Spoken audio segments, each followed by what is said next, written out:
right, been getting a little work done with the excavator. You can see I've got the trailer loaded there. Already hauled off one load of steel, took that to the recycling, and just got some demolition trash in there. I didn't make it quite to the dump. Got the new thumb on, got a bunch of concrete moved, cleared out all behind the shop, which is really nice. I got a lot more room back there. Got most of this bank cleared off.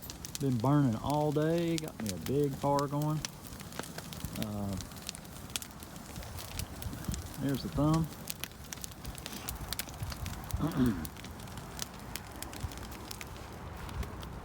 And it's a little wet. And I don't know if you can see that or not. Those are not ashes, that is snow. It's been snowing off and on all day. Nothing sticking. I was kind of time limited on getting this going. And look over here at the bank. I got another big pile to burn, but it's a little too wet to get down there.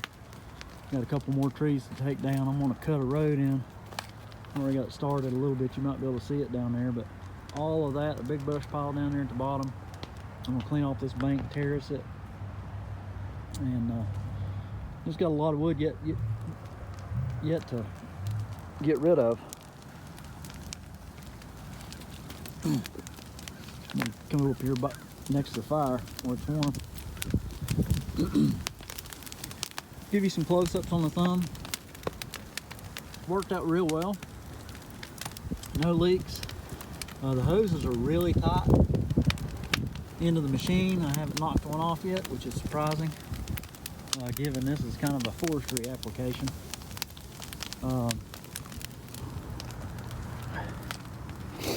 I really haven't looked at it since I started using it this morning, but all looks well. Just if you run into it, the adjustments are really hard to get to. You basically have to take off this panel here, and the valve body is laying sideways here. And the best way I know to describe it, if you're looking from this side, it's basically kind of in the middle of the valve body, but it's the one closest to this side. On my machine, this is a 27C John Deere.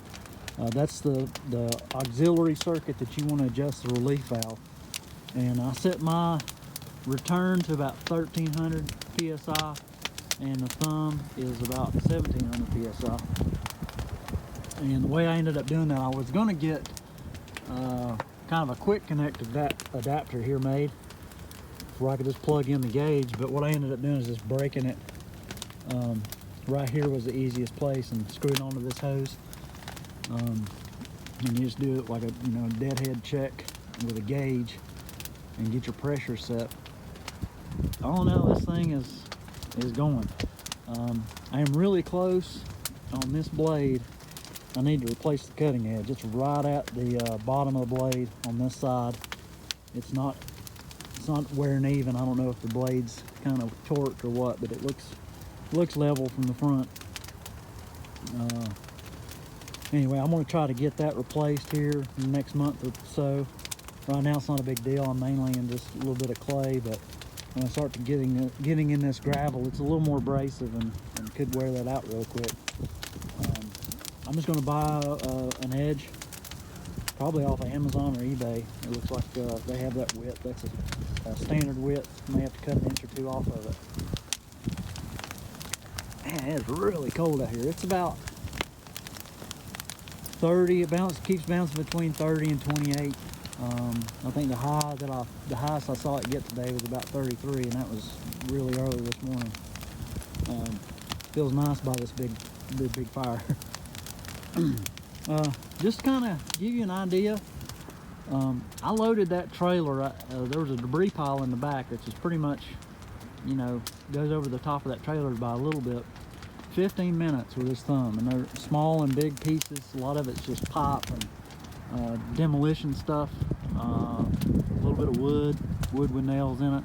I loaded out in about 15 minutes. That big steel pile, which that trailer was completely full, took about 20 minutes. So time saving wise, definitely big time saver, just having an excavator on hand with a thumb. I've been able to keep this fire going. It has rained solid for days now. We actually flooded Right on down below me, the river actually got up in the road, but I was able to pour a little bit of diesel fuel and get a straw bale going. Got it hot enough to burn everything.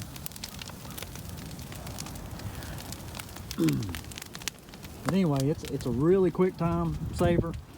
I got a lot of work done today just by myself here. I was off today and tried to get as much done as possible. Considering it was wet, really my only options was that debris that was back there, hauling that off. That could be done in the wet.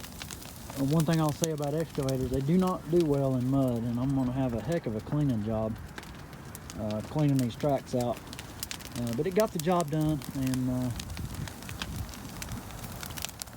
shouldn't be too much longer, and hopefully it'll dry out a little bit. All right, that's probably the biggest stump this machine's ever taken out.